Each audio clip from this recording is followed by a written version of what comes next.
Historians of Reddit, what is the biggest frick you moment in history? When Taft bragged to his friends via Telegram about scaling a mountain on horseback, that it was a few thousand feet, clear weather, all in all not too difficult, his friend replied, "How is horse?" Taft was a chunky boy.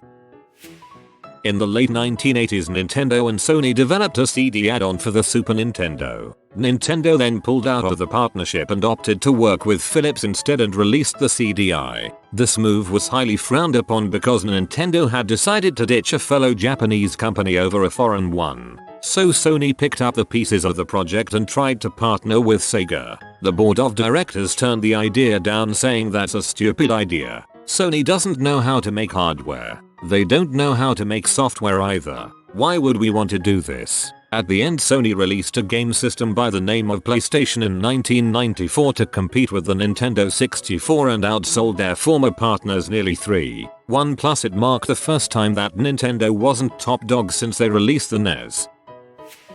When Germanic tribes invaded Britain after the Romans left, they named the native Celts Welsc, meaning foreigner, even though they themselves were the foreigners. That later became the word Welsh, which the English promptly adopted for phrases like Welch on a bet, TLDR. All of history has been one giant etymological middle finger to the Welsh.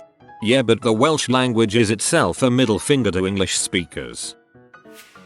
The reply of the Zaporozhian Cossacks is the best response to a demand for surrender ever. In response to requests by the Sultan of the Ottoman Empire to desist attacks and submit Zaporozhian Cossacks to the Turkish Sultan. O Sultan, Turkish devil and damned devil's kith and kin, secretary to Lucifer himself, what the devil kind of knight art thou, that canst not slay a hedgehog with your naked ass? The devil shoots, and your army eats. Thou shalt not, thou son of a W, make subjects of Christian sons. We have no fear of your army. By land and by sea we will battle with thee. Frick thy mother, thou Babylonian scullion, Macedonian wheelwright, brewer of Jerusalem, goat sucker of Alexandria, swineherd of Greater and Lesser Egypt, pig of Armenia, Podolian thief, catamite of Tartary, hangman of Kamiamets, and fool of all the world and underworld, an idiot before God, grandson of the serpent, and the crick in our dong,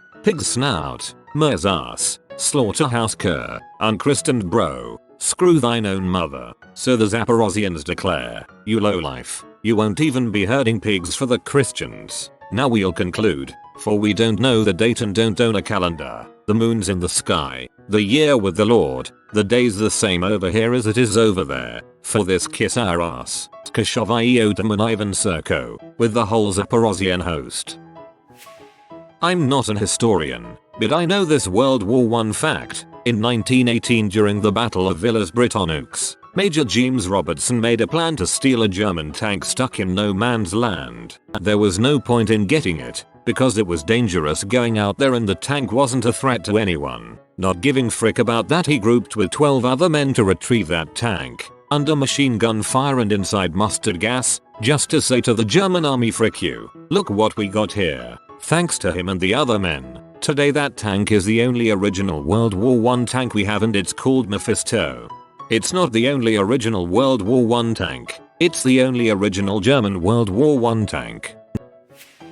Brigadier General Anthony McAuliffe's response to the Nazi demand that Bastogne surrender. Nuts. Nuts. The general's word echo clear. Nuts. The Nazis shall hear. The construction and use of the Werwolf, supposedly the largest trebuchet ever built. When it was disassembled it would fill up 30 wagons. So anyways, King Edward I built this to siege a Scottish castle, but before it was even built the Scottish people tried to surrender, to which Edward responded with a prompt no. In actuality he responded with you do not deserve any grace, but must surrender to my will. In other words, I built this trebuchet over 40 days and I am most definitely going to use it, and proceeded to use the trebuchet anyways. The Second Defenestration of Prague. The Holy Roman Emperor and King of Bohemia sends representatives to the Protestant city of Prague telling them to convert to Catholicism. The representatives get thrown out a window and allegedly landed in a pile of manure. I hate manure. Ferraxio Lamborghini was a rich man owning his company that built tractors. He talked to Ferrari about the imperfections of his car and how to improve them, and they basically laughed at a young tractor mechanic trying to tell them about sport cars. So he decided to start making luxury sport cars to compete with Ferrari, and thus, the rivalry was born. So I'd say the middle finger of this guy to Ferrari was pretty noticeable. Every time I read this story I wish Lamborghini had its own F1 team to beat Ferrari, since that was Enzo's true pride and joy. On 30th September 1938, a treaty called Munich Agreement was signed, causing Germany's annexation of Sudetenland, a region of western Czechoslovakia, where many German people lived. It was signed by leaders of UK, France, Italy and Germany. UK and France signed it because Hitler promised that he won't go to war if he got the Sudetenland. We all know how that turned out, but that's not all. The biggest frick you to Czechoslovakia was that they weren't invited to the meeting. Yes, they weren't invited to the meeting about their own region. Also, France was an ally of Czechoslovakia at the time. So yeah, thanks for support, France. Sorry for any mistakes. English is not my first language. Also, my first Reddit post. The UK was also Poland's ally. They yelled to the whole world, if anyone invades Poland we will declare war on them. Then they secretly told the Polish, by anyone we mean Germany, we have like a friends with benefits thing going on with Russia. So in 1966, Charles de Gaulle ordered all US troops out of France, as he said the country was leaving NATO. LBJ's first words were to his Secretary of State, Dean Rusk. Ask him about the cemeteries, Dean. When Dean Rusk mentioned whether or not the 60,000 plus US soldiers buried in France were to be removed, de Gaulle simply stood up and left the room, embarrassed. It really should be noted for context this is after decades of animosity starting in World War II, with US generals seeing de Gaulle as potentially the next dictator they'd have to fight. Highlights include threatening to join the Russian sphere if Vietnam were granted independence. Oh boy, that ended well.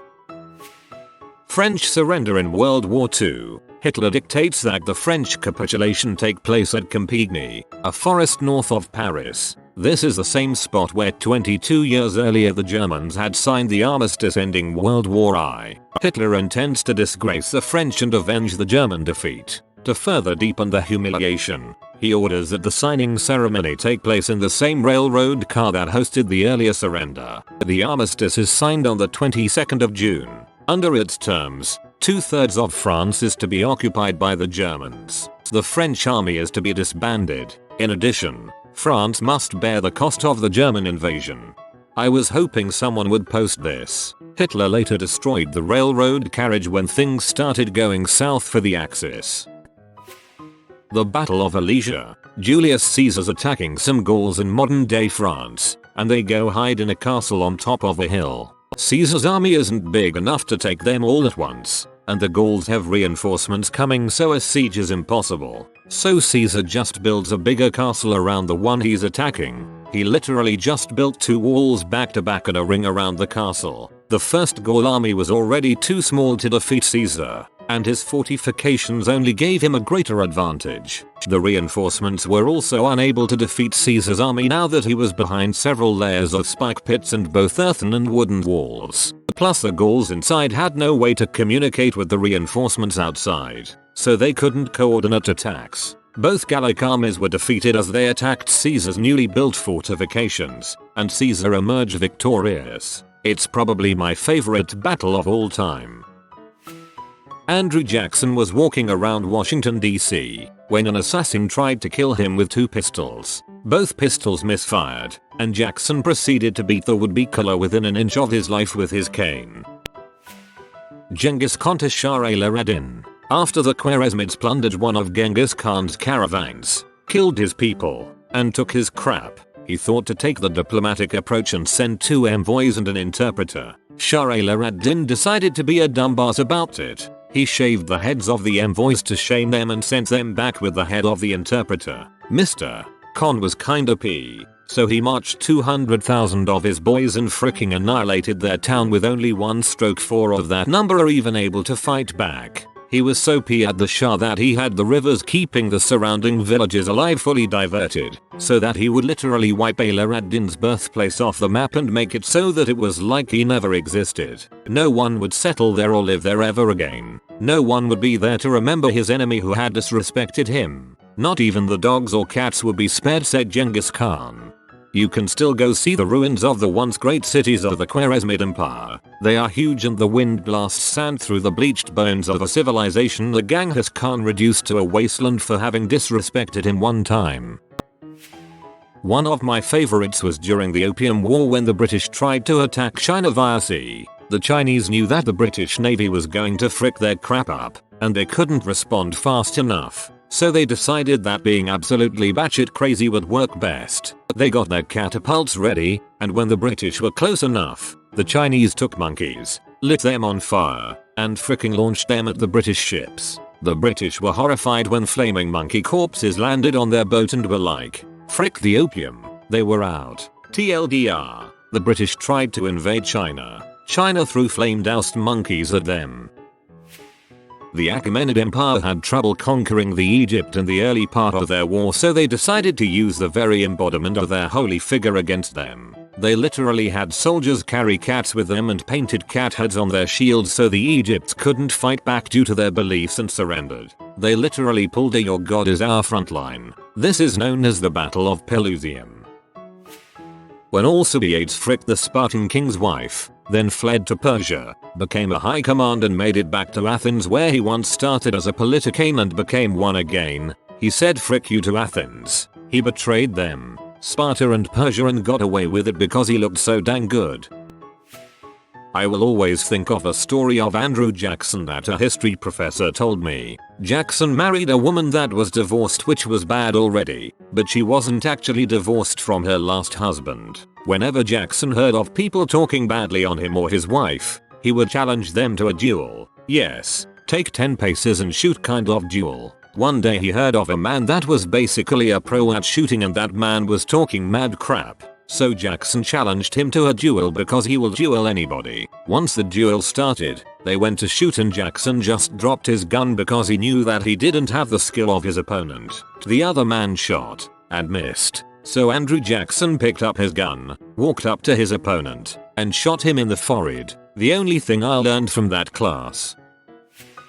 Finns calling petrol bottles as Molotov cocktails after Molotov said the bombers over Finland dropped bread baskets. In reality bombs, so Finns named a drink to go down with the bread. In 1941 the US requested Panama grant a 999-year-long lease to build over 100 military bases within their country. The Panama government asked for compensation in return, which the US felt was too high. The US responded by overthrowing their government by orchestrating a coup. They then signed an agreement with a new one.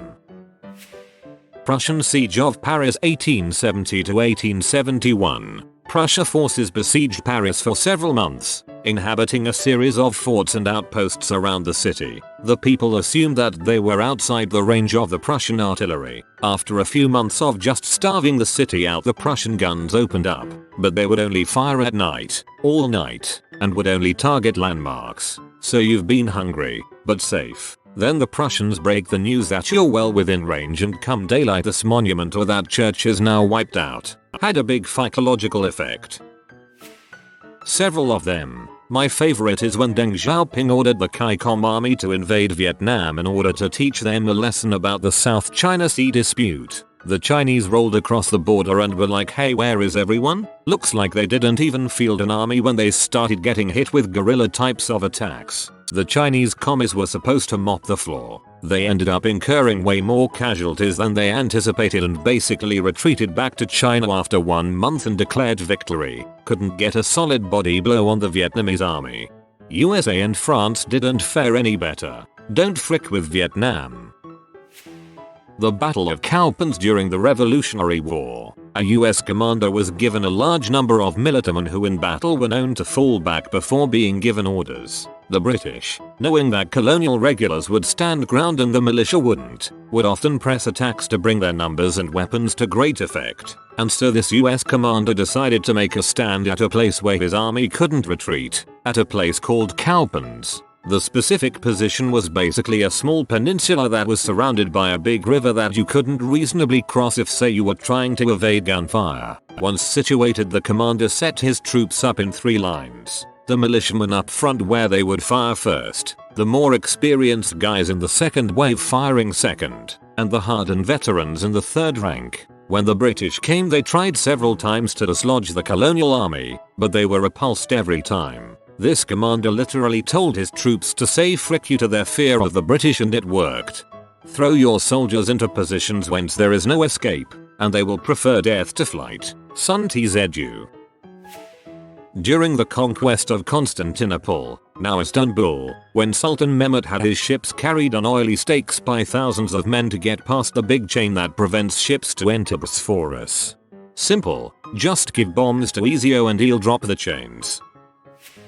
What England did to Joan of Arc. Henry V had made some major gains in France in the 100 Years' War and had even reached an agreement with the French king that when he died Henry would be his heir. Then Henry died of dysentery. That sucks. As the heir to the English throne as an infant, command of the war goes to the dukes, and long story short, they lay siege to Orleans after a few years. The siege lasts months. Enter Joan of Arc, a peasant girl who can barely write her own name, who convinces the French commander to give her a shot because God is with her. She lifts the siege inside 2 weeks. She spends a while going from victory to victory, robbing the English of all initiative and permanently turning the war in France's favor. So as you can imagine, England is not happy with her. Losing to this girl repeatedly is just embarrassing. Long story short, she gets captured after a year or so and handed over. The English up to now have been portraying her as a witch, devil worshipper, whatever it took, and now wanted to try her for heresy. They basically wanted to make as much spectacle as possible to embarrass the French. Every church member on the trial was English despite Joan's protestations and everything. It still wasn't easy. The trials were loaded so heavily to trip her into self-incrimination that it would be horrifying if she hadn't been dodging almost every trap. One of the more memorable exchanges was she was asked if she was in the grace of God. A no would be an admission of guilt. A yes would be heretical, as church doctrine was that you can't know if you are in God's grace or not. Her answer was, if I am, may I be kept there, and if not, may I be guided there. Thus she dodged the trap. The English archbishop running this kangaroo court was under huge pressure to get her convicted, and eventually it came down to her cross-dressing. She'd been dressing in shirt and trousers in imprisonment to dissuade the guards from assaulting her. A dress can be lifted up. Shirt and trousers is more difficult to get around without leaving evidence, but had appeared before the priests in a dress. So, they argued, cross-dressing was heretical, and she had done it, stopped doing it, and then relapsed into heresy, which was punishable by death. So she was burned at the stake, her bones ground down so there could be no relics, and the dust thrown in a river. A few decades later, the Pope ordered a retrial where she was exonerated of all wrongdoing, and she was later made a son. But it didn't really do her much good at that point. The English had their revenge on her. But on the bright side, they did lose France, so she was sort of successful in that regard.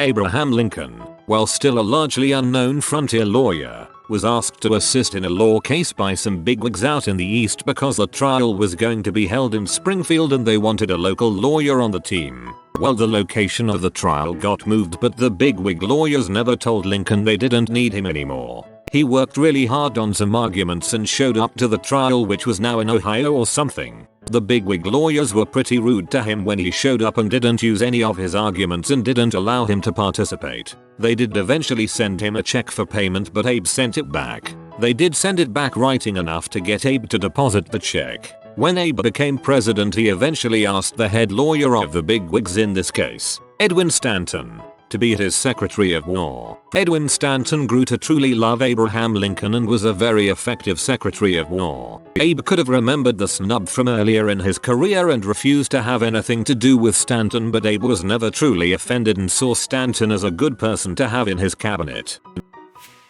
Mary, Queen of Scots, wore a wig to her execution so that when the executioner tried to hold up her head to show the onlookers, he would be left with just a handful of wig.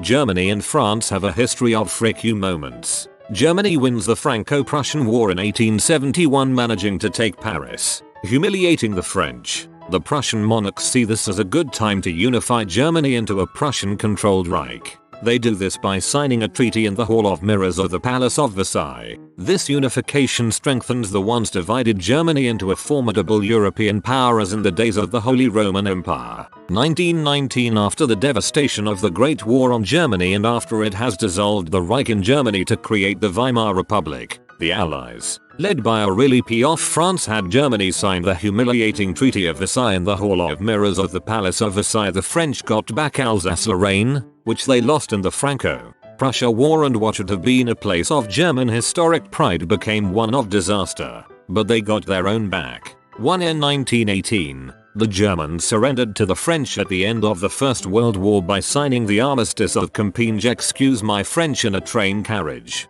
When Hitler invaded France, he found the same carriage and had France surrender to the Nazis in it. It was paraded around the Third Reich, but the Nazis destroyed it when the Soviets took Berlin. 1898 Philippine Independence. It was not a real independence, it's just the US buying Spain's property and fricks it up his own way. Philippines, you've freed us. US, oh, I wouldn't say freed.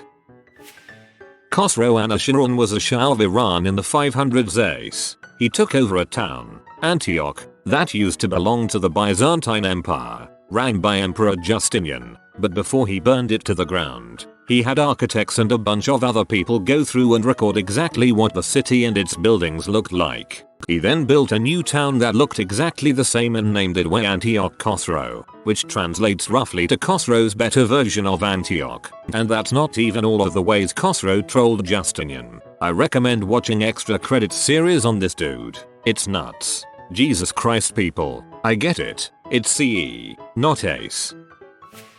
Upon receiving his certificate as the first black PhD in Harvard history, W.E.B. Du Bois allegedly remarked that the honor, I assure you, was all Harvard's. Holy crap, having gone to a private college that main stage is there, not so, diverse faculty, this is like the most cathartic comeback to that system. Caesar at Alesia. The Gauls were like, send the women and kids, they'll become slaves but they won't die of starvation, and Caesar was like, frick you, go back and die. It was a tactic to make their food supplies drain faster. More of a frick you to the Gauls. Legendary samurai Musashi Miyamoto, undefeated in about 60 duels and fought in 3 battles, was challenged to a duel. This duel was to take place on an island, and he also knew his opponent would be using a longer than average blade. I think it was called an otochi. Being the zesty, undefeated, self-assured wise guy that he was, he accepted the duel, rode to the island, and then proceeded to beat his opponents to death with the fricking boat or he used to row there, because he knew it was longer than his opponent's blade by just a few inches. His opponent wanted to prove himself and use a longer blade, so it could technically be said that Musashi literally killed a man in a dong measuring contest of sorts. Not a historian, but this is one of my favorites. On deck 22, 4 German couriers approached American lines under a flag of truce, carrying a message from the German commander to the American commander, asserting that Bastogne was encircled. The note gave McAuliffe, who was acting commander of the 101st in the absence of Maj. General Maxwell Taylor, 2 hours to surrender or face total annihilation. It offered the privileges of the Geneva Convention to the would-be powers. What came next would be one of World War II's seminal moments. To the German commander, nuts from the American commander. Nuts, the general's word echoes clear. Nuts, the Nazis shall hear. Battle of Stalingrad. The German commander, Friedrich Paulus, wants to surrender to the Soviets. He has no food and is trapped. He calls up Hitler to ask for permission to surrender and Hitler says no. In fact, Hitler promotes him to field marshal. This is a frick you, because in the history of Prussia and Germany no field marshal has ever surrendered. Hitler only did this to ensure Paulus wouldn't surrender. He basically told him to either die as a field marshal or live as a disgrace to Germany. In another frick you, Paulus does surrender and in fact becomes a fervent communist and worked with the Soviets in captivity.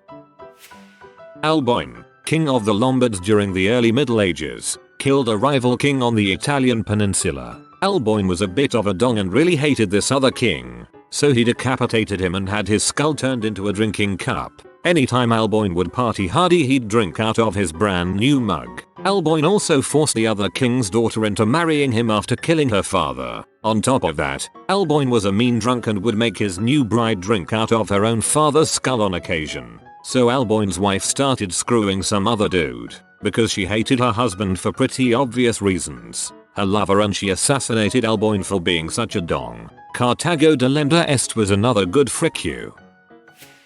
An Indian king once bought all the Rolls-Royce cars at a dealership after first being ill-treated because of his skin, and then used the cars to sweep and collect garbage throughout his city. If you are new to the channel, you can subscribe. I publish new videos every day. Until then, check another video.